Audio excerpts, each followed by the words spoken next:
listening to Lady-ish, where wellness gets unfiltered. This is the podcast where real talk meets whole self-transformation.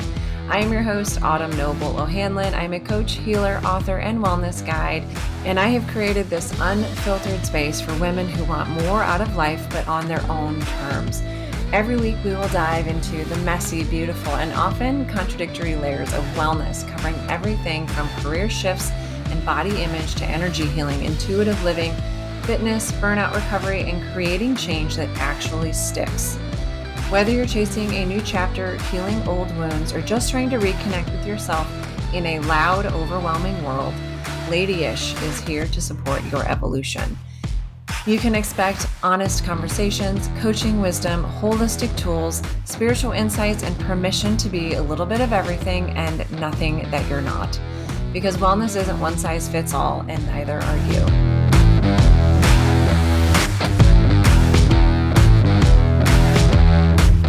Hey everyone, welcome back to the podcast. I'm so glad that you're here and participating in this month of a love and relationship detox with me.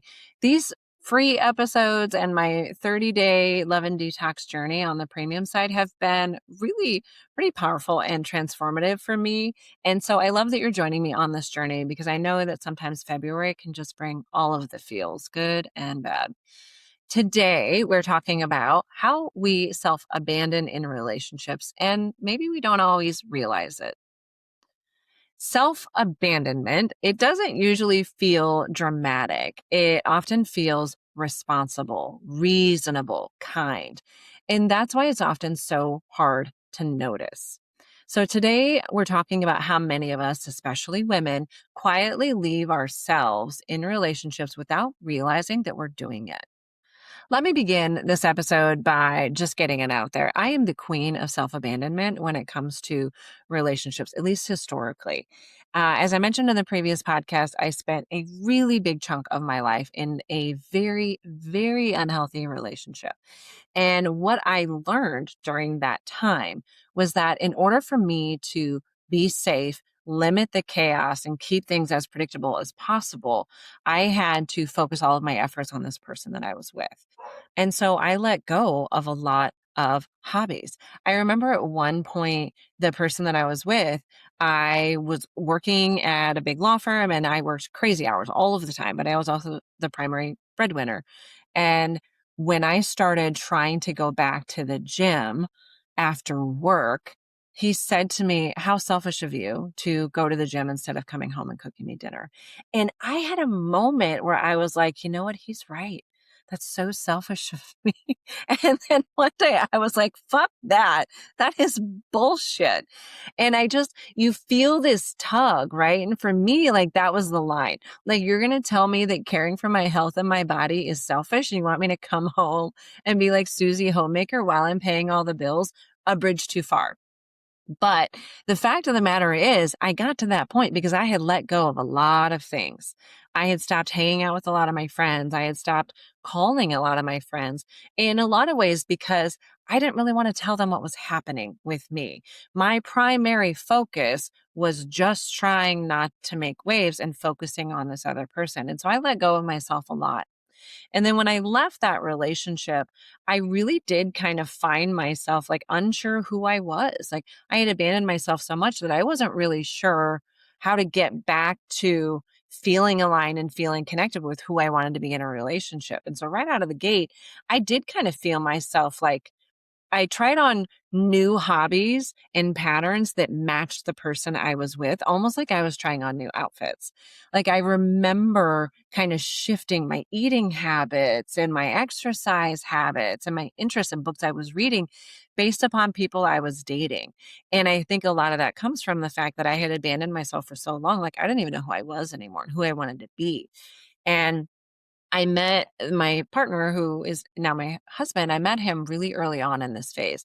And I remember meeting him and thinking, you're such a good human being.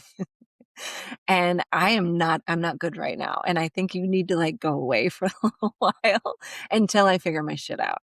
And so he and I had this kind of on again, off again thing for, I don't know, a year or two while I really tried to get my bearings and like reconnect with who I wanted to be because I knew there was something so good in him, but I knew I wasn't okay. And I knew that how I was showing up and how I was feeling was just a lot of baggage that I had to unpack. And I see it now that I'm past it. I see it in women that I love and women that I know. I see them abandoning themselves, their interests, their cares, their concerns for the people in their lives. And when and if those relationships end, it's really hard to pick up the pieces because you don't really even know where you left them. And maybe the pieces aren't the same anymore, but you don't know. And it becomes a whole new self discovery experience, which can feel really scary and make it more tempting just to stay in that relationship of self abandonment. So I share that at the outset just to say that like I have been there 110%. And this episode is not intended to be judgmental. If anything, I hope that some of you can relate to this because what I want to talk about today is about how so many of us, especially women, we kind of quietly leave ourselves in relationships without even realizing that it's happening. And in fact, there's research to support this and the prevalence of this within women. And the research tells us that once again, it comes back to cultural socialization. We are socialized as women to prioritize emotional harmony over self expression. We learn very early not to be difficult, don't ask for too much, don't make things uncomfortable. So, self abandonment, it's not just a failure of boundaries, it's often a really learned relational strategy. And I think for me, it was a huge learned relational strategy and it became a strategy sort of survival in that relationship. But I can look back at all relationships in my life, healthy and unhealthy, and find ways where I did kind of abandon my wants and my needs. And I wasn't really using my voice in an authentic kind of a way. I do a lot of energy work, Reiki healing and sound healing. And the vast majority of the time when I'm working with a woman, their throat chakra and their power center, that solar plexus belly chakra, those two are almost always obstructed and clouded. And it's because I think as women, we don't often speak our truth or stand in our power. I think it all kind of goes back to this idea of just abandoning our voice and our own needs in a lot of ways, both personally and professional. One of the patterns that's most prevalent with self abandonment is simply over giving, right? And I think we're all guilty of that. And that over giving often replaces asking. Instead of saying what we need, we just do more, give more, and hope more. And I think some of this is sort of like, well, if I give enough, maybe someone will wake up and appreciate everything I'm doing and say, like, are you okay? Like, no, I'm not okay.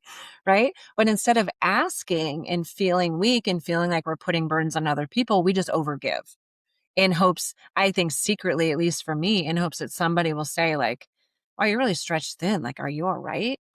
From a nervous system perspective, this is a kind of a fawn response. It's a way to stay connected by being indispensable. And I see this so often in women in their careers. Instead of saying, like, I'm working too much, I've got too much on my plate, this work environment is toxic, I'm not happy here, we overwork so that we feel like we're indispensable. And no matter how badly we do or how much we break down and burn out, they can't get rid of us because we're indispensable. It's like a protection thing. And so we overwork in a way to protect ourselves from being dismissed or fired. And we do the same thing in personal relationships. But ultimately, over time, that overgiving, it creates resentment. And resentment is often grief that hasn't been spoken. When you feel resentful, there's something that you're mourning, there's something that you're sad or disappointed about that you haven't processed or voiced. And so it's like your feelings have been hurt and no one's noticing it, right? That's resentment. And I think resentment is just a cover for that deeper hurt.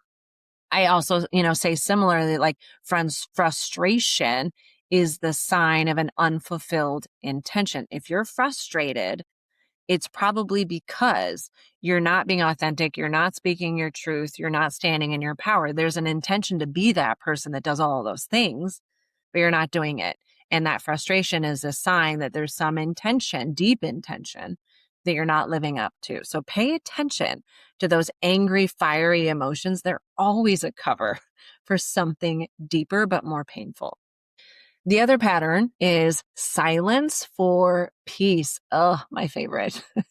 A lot of people learned that conflict meant loss, right? Like if we fight back or we bring up a problem and it gets contentious, we're going to lose that relationship, or the relationship is going to erode because of it. So silence became safety and a way to preserve the bond. But silence doesn't make those needs disappear. It just delays the cost, right?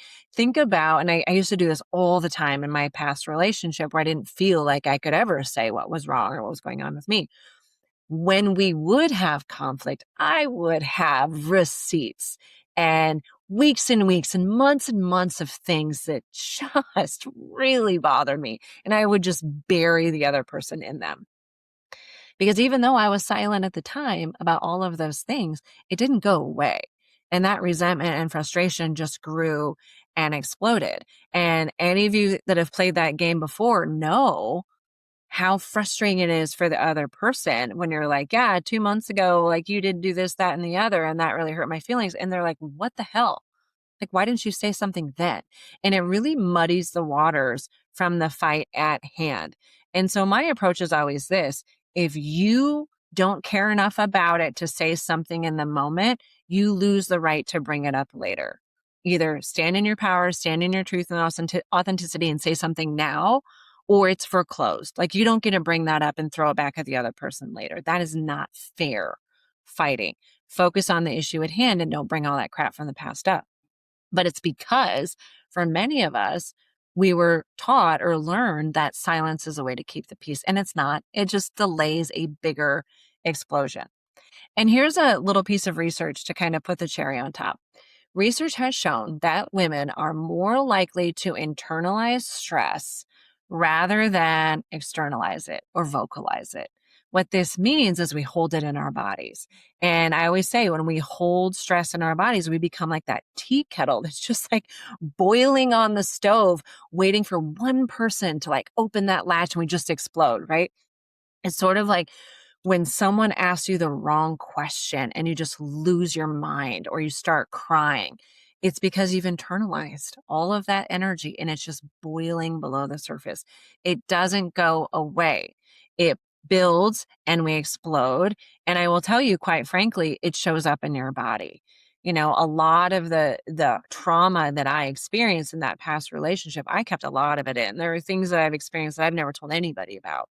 But working with my own energy healer and sound healer, we were able to open some of those spaces, and some of that like chronic pain that I had in my hips, which is where we stored trauma, some of that chronic pain was able to dissipate because I was finally able to move that energy and let it out instead of keeping it stuck in our bodies. So something to chew on. Not everybody buys the whole energy gets stuck in your body and causes physical manifestations. Don't believe me? You'll find out on your own, but that's truly what I believe. We stuff that energy down and it has an impact on our biology and on our DNA. That's an interesting rabbit hole to go down if you're curious about that. Okay, the next pattern to check out is being really low maintenance. This was another one I was really good at. Being low maintenance often means trying to be low priority in your life. So we minimize, we rationalize, we tell ourselves it's not a big deal until one day it's a huge deal. So it's sort of the same thing as the previous one where we reach for silence for peace. But with being low maintenance, we actually vocalize, oh, it's not a big deal that you totally forgot my birthday, or that you didn't get me anything for our anniversary, whatever the thing is. Like, we vocalize it's not a big deal, even though inside we know damn well it's a big deal and we feel that it's a big deal. And so it's us verbally being inauthentic. So, being low maintenance, really asking yourself, why do I do that? Am I trying to be low maintenance and have people think I'm low maintenance because I don't want to rock the boat? Like, where does that come from? And is that in alignment with who I want to be? Like, does not rocking the boat mean I don't get to say when someone hurt me or when I need something? And really asking those questions. Where does this idea that low maintenance has a value, where does that come from? And is that who I want to be? Does it align with my values today? In short, all of these self-abandonment strategies, we all do them in one way, shape, or form. And awareness is really helpful to kind of help us realign with how we're showing up in reality and asking, is this really who and how I want to be? But we didn't start to self-abandon because we didn't care about ourselves. We did it because connection mattered. And these self-abandonment strategies were a way to keep that connection and keep people close.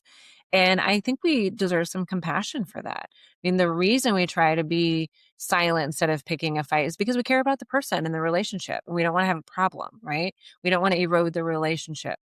We don't want to hurt someone's feelings by telling them, hey, I need more of that. Like, I needed you to call me when my, dad had cancer. That doesn't feel good. And there's that fear that the other person's not going to receive it and the relationship's not going to survive. We do it because we care about these people. And I think that's a beautiful thing. But we also have to learn to care about ourselves just as much. As I mentioned at the outset, I've been doing all this work on love and attachment and putting together this 30-day love and attachment detox on the premium podcast. And it got so far that I decided to spend an entire week in that 30-day experience talking about self-abandonment really gently and including somatic exercises. How does it manifest in our body and how does it feel? Because I think it's just so common in us as women. And the goal there is not to force, strict boundaries or to rehearse scripts for how you're going to show up and vocalize your needs, but it's about learning you to sense in your body and in your mind, when am I self-abandoning? And teaching your body to learn that we can be safe and that honesty doesn't mean that we're going to be abandoned. And there's no reason to tighten up and fear that.